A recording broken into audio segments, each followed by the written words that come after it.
Buonasera, Maestro Noto です。今夜も10分だけ音楽に時間をください。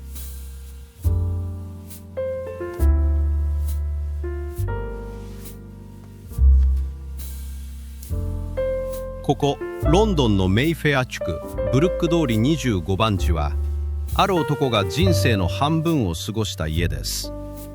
窓の外には今でもロンドンらしい灰色の空が広がっています。300年前なら馬車の車輪が石畳を叩く音、物売りの声、劇場街の喧騒が絶えず響いていたことでしょう。今でこそ静かな博物館ですが、この赤レンガの家の2階で一人の男が人生をかけて羽ペンを走らせていました。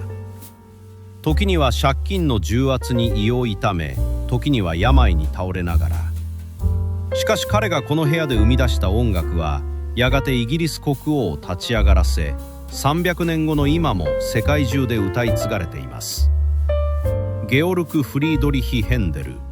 彼の音楽を聴いた人々は言いました。あれは天使の歌声だ。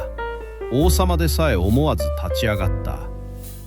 しかしそのハレルヤの輝かしい響きの裏には、何度倒れても立ち上がる泥臭くもたくましい一人の興行師の姿がありました。今夜はこの部屋から始まった波乱万丈の人生を一緒にたどっていきましょう。Apriamo il sipario。ハレの少年、屋根裏部屋の反逆。1685年、ドイツ中部の町ハレ。ヘンデルは外科医兼理髪師という当時としては立派な職業に就く62歳の厳格な父のもとに生まれました。父親は息子を法律家にしたいと強く望んでおり、音楽などという不安定で先のない娯楽を固く禁じました。家に楽器を置くことすら許されない。食事の席で鼻歌を歌うことすら咎められる。しかし少年ヘンデルは音を諦めませんでした。彼はこっそり小さな鍵盤楽器クラビコードを屋根裏部屋に持ち込みます。家族が寝静まった真夜中、息を殺しながらほとんど聞こえないほど小さな音で鍵盤に触れる。この禁じられた時間の中でヘンデルは自分だけの音楽を育てていきました。転機は偶然訪れます。父の仕事に同行した貴族の館でたまたまオルガンを弾く機会を得たのです。その見事な演奏を聞いた領主は驚愕し、この子の才能を潰してはならないと父を強く説得しました。屋根裏の反逆がついに日の光を浴びた瞬間でした。イタリアでの覚醒。悲哀なるザクセン人。地元ハレで基礎を学んだ後、野心に満ちた青年ヘンデルが向かったのは当時の音楽の聖地イタリアでした。ローマ、フィレンツェ、ナポリ、ベネツィア。太陽の光が降り注ぐこの国でヘンデルは人間の声を最も美しく響かせる技術を完全に吸収します。イタリア特有の歌い手の魅力を最大限に引き出すメロディーの作り方。観客を一瞬で虜にする劇的で華やかな音楽表現。彼の書く音楽はイタリア人以上にイタリア的だと絶賛されました。人々は彼をイルカーロ・サッソーネ、親愛なるザクセン人と呼び、その才能に熱狂したのです。ここで得た武器が生涯にわたってヘンデルの最大の強みとなります。もはや彼は単なるドイツ人作曲家ではありませんでした。ヨーロッパを股にかける最初期の国際的エンターテイナーだったのです。ロンドン上陸。リナルドと気まずい再会。イタリアで名声を確立したヘンデルはドイツのハノーファー宮廷の楽長という安定した地位につきます。しかし彼の目はすでに別の場所を見ていました。海を越えた先、ロンドン。1711年、休暇をもらってロンドンに渡ったヘンデルはオペラ「リナルド」で大ヒットを飛ばします。華やかな舞台装置、耳に残るアリア「私を泣かせてください」。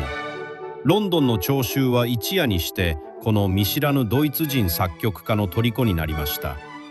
すっかり気を良くしたヘンデルは約束の期限を過ぎてもドイツの職場に戻ろうとしませんでした。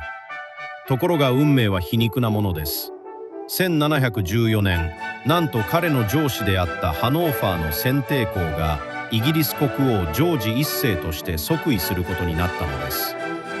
無断欠勤を続けていたヘンデルは元雇い主であり現国王の前で非常に気まずい立場に立たされました。伝説によればこの危機を音楽で乗り切ったと言われています。テムズ川での王の船遊びの際に素晴らしい管弦楽曲をこっそり演奏させたのです。これがあの有名な水上の音楽。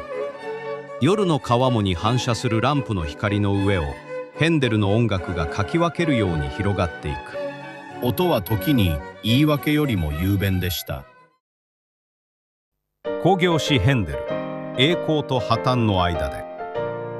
ロンドンに定住したヘンデルの真骨頂はここからです。彼は単なる雇われ作曲家の枠に収まることを拒否し、自ら資金を集め歌手を雇い劇場を運営するオペラ興行師としての道を歩み始めます。現代で言えばプロデューサー兼エンターテインメント企業の社長。当たりが出れば莫大な利益、外せば借金だけが残る。ロンドンのオペラ界は華やかな表舞台の裏で泥臭い戦場でした。ヘンデルが抱えるイタリア人歌手たちは当時のロックスターのような存在。高額なギャラを要求するのはもちろん、舞台裏では互いの扱いをめぐって取っ組み合いの喧嘩を起こすほどキーが高い。それでも彼らなしでは客席を埋められない。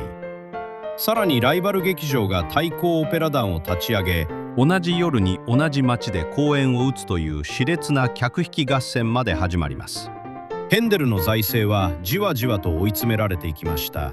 そして決定打となったのが1728年に初演されたジョン・ゲイの「古事記オペラ」。イタリア語でも難解な神話でもない英語で書かれた庶民的な喜劇。イタリアオペラの様式美を徹底的にパロディ化したこの作品が空前の大ヒットとなり、高価で難解なイタリアオペラは急激に客足を失っていきます。ストレスと過労はヘンデルの体を確実に蝕んでいました。1737年、52歳の時、ヘンデルはついに脳卒中で倒れます。右腕に麻痺が残り、精神的にも深く消耗し、借金だけが残りました。偉大なるヘンデルもこれで終わりだ。人々はそうささやきました。メサイア、敗者からの静かな逆転劇。しかしヘンデルは終わっていませんでした。温泉地での療養を経て奇跡的に麻痺を克服した彼は全く新しい道を見つけます。英語によるオラトリオ。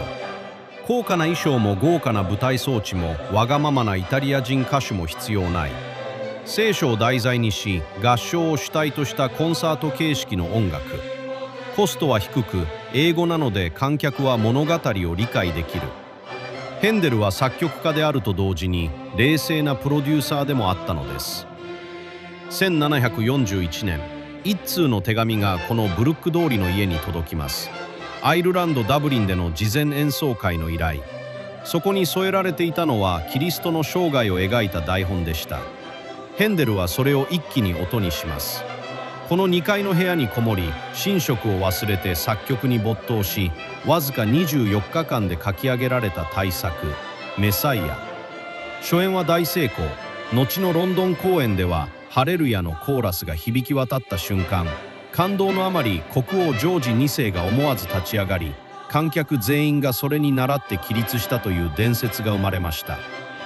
真偽は定かではありませんが、それほどまでにこの音楽が人々を圧倒したことは確かです。それは一人の作曲家がオペラ界の敗者から新しい音楽ジャンルの旗手として静かに逆転していく瞬間でした。失われていく光。盲目の巨匠が見ていたもの。晩年のヘンデルを新たな試練が襲います。白内障により徐々に視力を失っていったのです。当時の外科手術は今から見ればほとんど賭けでした。かつてバッハの視力も奪ったことで知られる眼科医ジョン・テイラーの手術も失敗に終わり、ついに彼は完全に光を失いました。それでも彼は音楽を諦めませんでした。目が見えなくなっても記憶と圧倒的な即興技術を頼りに毎年のチャリティーコンサートでメサイアを指揮し続けました。客席から見えるのは目の見えない老作曲家が静かに鍵盤に触れ音だけで祈りを紡ぐ姿。その周りにはかつてのオペラのような華やかな舞台装置もスター歌手の争いもありません。あるのは人の声と祈りとそして音楽そのもの。1759年ヘンデルは74歳でこの世を去ります。亡くなるわずか8日前にも彼は劇場でメサイアの演奏に立ち会っていました。外国生まれでありながら彼はイギリスの国民的英雄としてウェストミンスター寺院に手厚く葬られました。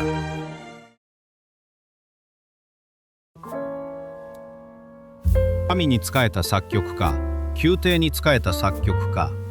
18世紀の音楽家にはそういう生き方が多い中で、ヘンデルが仕えたのはひたすらに観客と現実でした。スポンサーの顔色を伺い、客席の反応を読み、時代の流行に翻弄されながらもなおメロディーで勝負し続けた人。破産と病気、そして失明という試練を乗り越えながら決して筆を折らなかった不屈の興行師。次にメサイアのハレルヤを聞くとき、それを天才の栄光としてではなく、屋根裏部屋でこっそり鍵盤を叩いていた少年と何度倒れても立ち上がった力強い仕事人の叫びとして聞いてみてください。そこにはきっとこのブルック通りの薄暗い部屋で赤字の帳簿を睨みながらも新作を書き続けた背中が見えるはずです。ちなみに晩年のヘンデルの光を奪った眼科医の物語はバッハ編でもお話ししています。そしてもう一つ小さな余談を。200年後この家の隣の23番地に引っ越してきた若いギタリストはヘンデルの名盤を見つけてレコードを買いに走ったといいます。その男の名はジミ・ヘンドリックス。A presto!